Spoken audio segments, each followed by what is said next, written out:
Hello everyone, and welcome to this short video titled Looking Ahead Marketing Calendar for August 2012. My name is Kevin Francis. I'm a consulting and freelance copywriter.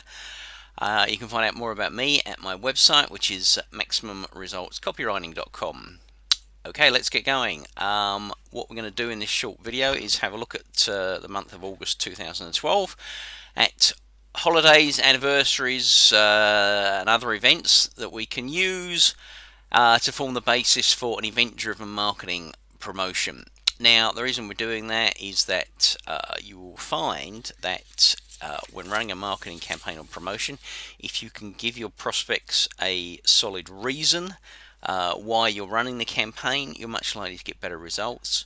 Also, using events and occasions gives you a little hook to attract people's attention, to enter into what their thinking is at the time, and make a connection and with your promotion, rather than just run a normal mundane promotion cold.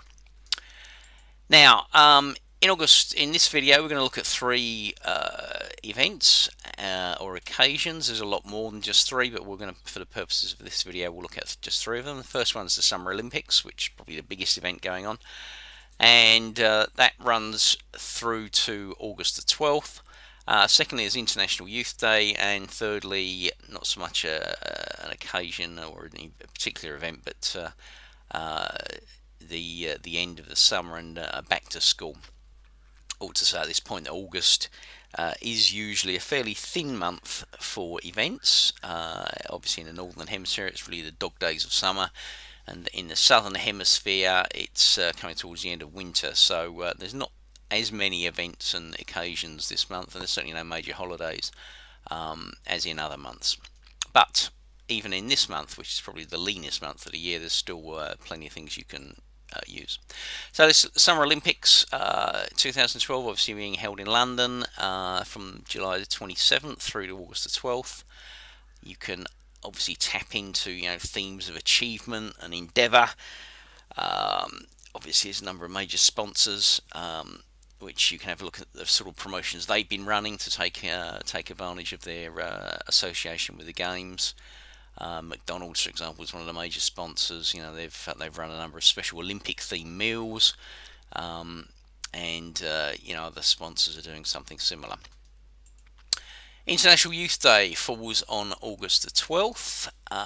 Obviously, if you're in a market that caters to youth, that's an obvious event to use.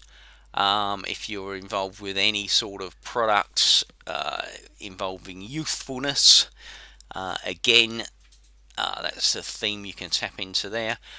But again, it doesn't have to be simply restricted to a young demographic. In our contemporary culture, there's almost a cult of youth. So you can appeal to the young at heart in pretty much everybody, in the sense that, rightly or wrongly, most people sort of cling on to at least the illusion of youth, or look for the benefits of youth, certainly in health and appearance and all sorts of other ways. So have a look at that and see if there's any connection there you can tie into your own product or service that you're offering people. Finally, in the Northern Hemisphere, it's the end of the summer holidays, so start of a new school year. Obviously, so if you're catering to children or whatever, that's a suitable theme. But for everybody else, it's more of a back to work theme, and rolling up sleeves and getting stuck into the final section of 2012. And again, as with previous landmarks that we've mentioned, it's a point where you can often use it as a reason to remind people about, well, we're coming into the final section of the year now. How are your goals for the year going? And remind people to review and recommit to those.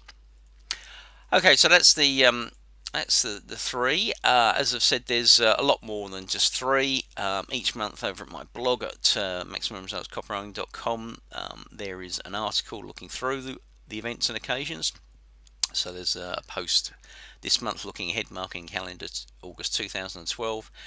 And just to finish up with one more example of an event you can use, perhaps one that's more whimsical. On August the 2nd, in 1930, the Continental Baking Company introduced Wonder Bread, which is the first sliced bread introduced. Now, some may question whether or not that was such a great event, but in our culture, the expression "the best thing since sliced bread," I'm sure you're familiar with that, and so obviously Wonder Bread did make a big impression at the time. Depending on your own product or service, I mean, you can use that particular day, that little tidbit or a piece of trivia, to remind people about your own product or service, and you can whimsically perhaps ask, is your own product the best thing since sliced bread? Anyway, hope you found those ideas useful. As I said, try some of them out in your own marketing. I think if you can put together a campaign based around a theme or an event, you'll get much better results. Your clients will find it much more entertaining, and I think you'll find the whole process much more successful. So wishing you every success in your marketing. This is Kevin Francis. Thanks for watching, and I'll speak to you next month.